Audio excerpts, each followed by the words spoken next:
Welcome back to Drawing with Mr. Kane. So glad you could join me again today. Now in my classroom, I teach students from 3rd grade to 8th grade. So some of the drawings I'm doing might seem a little bit too easy for you or too hard for you. So if that's the case, you should choose the ones that work best for you. Now sometimes I'll be drawing with graphite pencils, and you'll always want to have a good eraser around. I think what we'll do today is, with 5th grade, I'm talking about developing characters for writing a children's book. We're thinking about what would a 1st grader a story they'd like to read, or a story they would like to draw. And the first thing you have to do is come up with the story, and then you have to come up with characters for the story. Some people think about the characters and then develop a story around the characters. So what I have is, and this is one of my drawing books. I call this an art journal, and I'll be talking about how to do art journaling, and that's something you can continue for your life. Journaling is adding drawings and words together. Now, some people are better with words, and some people are better with drawing, but both of them are compositions. Now, in this one, you can see, in trying to figure out a character, first I thought, oh, well, what about if the character were a bear? And then I thought, oh, well, maybe I should be the character. So these are pictures of what I think I look like if I were a cartoon character or an illustration. And then I thought, down here, I'm thinking, well, what would a snowman say if he was just about to be shoveled up? And then I thought, oh, well, he'd probably be thinking not words, but snowflakes. And here is I'm not sure why, but I put a coffee cup on top of the snowman's head. So this was a story I was thinking about for drawing a story about a snowman and his friend.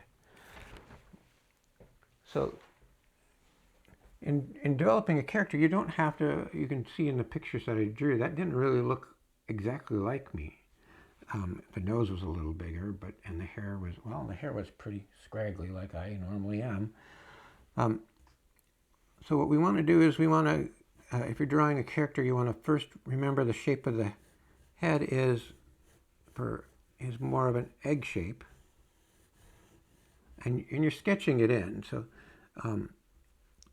and it's round, so you're going to have to shade it in here. So why don't we just off to the side here, just practice that.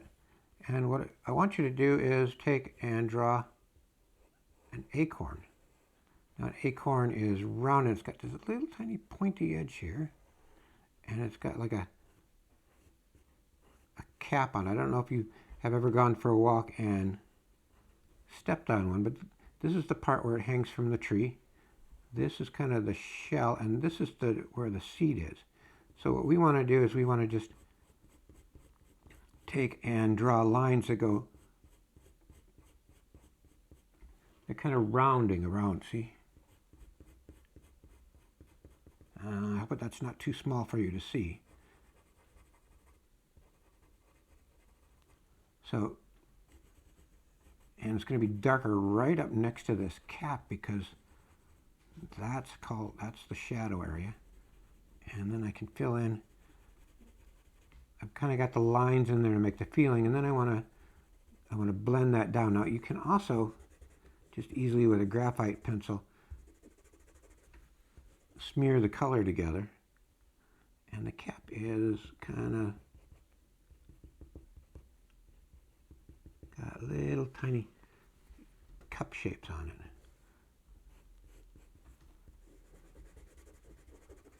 So if you're smearing like that, this is where the eraser comes in handy, because you can bring back the feeling of that light spot there. So that's the acorn, and I'm wanting to do that just simply so that you can feel what it's like to create a shadow on a rounded part. So if we're doing a character, we want to have any shadows kind of go with the shape of the, and there goes another one of my pencils down onto the floor. So even the nose is rounded. So I'm putting the nose that way and the eyebrows that way and the mouth like that. So they're all kind of rounded.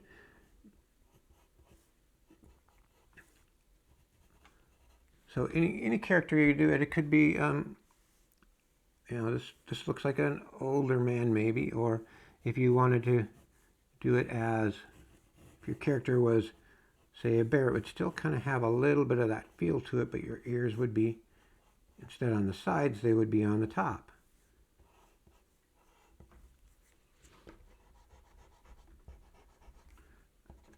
And the nose would be.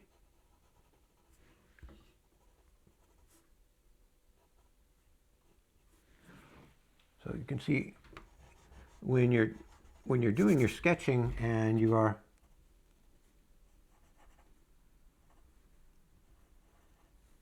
and you see this would be, oh, a surprise look. And a surprise look, if you put eyebrows up, that kind of helps the whole feeling of the shape of the head. So when you're drawing, you're kind of also sketching as, and you're thinking, oh, what would he feel like in this situation? What would his arms be doing? And if you watched my video on how to draw the human figure, you want to know, you know that how the shoulders are and how the hips are. Even if it was a bear, it would tell you how kind of their attitude, how they're standing, how they're moving. So this one, of course, the bear has his arms out like, oh, what a surprise. So another way you can develop the character is once you figure out what it's going to look like from the front, you want to figure out what it's going to look from the side. And you see here where I'm drawing this ear, it's hard to tell, but this ear is bigger than this ear. You can always go like that with your pencil to kind of figure out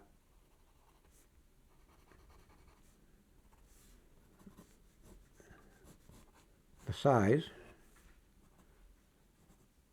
So, and this one you'd be able to see the inside of, and that one you wouldn't. So always figure about the front and then figure about the side of the face. Now, you can see when I'm drawing in here, you can see how I've put shadows underneath so that I can kind of get a feeling, and you can see it's how I'm working on shading. So this would be the first step. See, it's kind of, the pants are white right there, and this would be like the second step. You can see that that shadow line is still there, but I filled in the whole thing.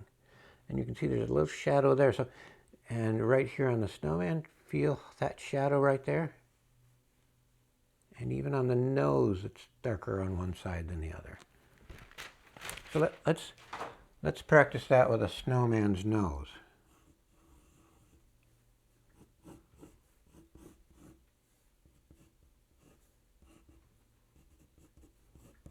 So there's a little bit of shadow for the neck. So on the nose, since it's round, you want to have your lightest spot kind of feeling round. We're going to shade in. And we're going to shade this. So if the sun were coming from this way, you see how this white, bright light spot goes right there on the nose? And maybe I'll erase it a little bit. So if I get it too dark, I go back with my eraser and just fill it in. Take it out, fill it back in. Now the eyes, I could actually, with the eyes, do the same thing. See how I have a little bit of white on that side of the eye? Now, a lot of people like to draw a snowman as if it has a carrot for a nose.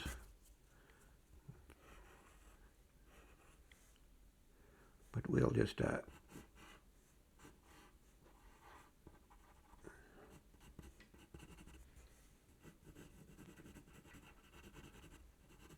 even on his hat. See, it's darker on this side, and by maybe not pushing as hard as I go this way, it makes it feel like it's lighter on that side.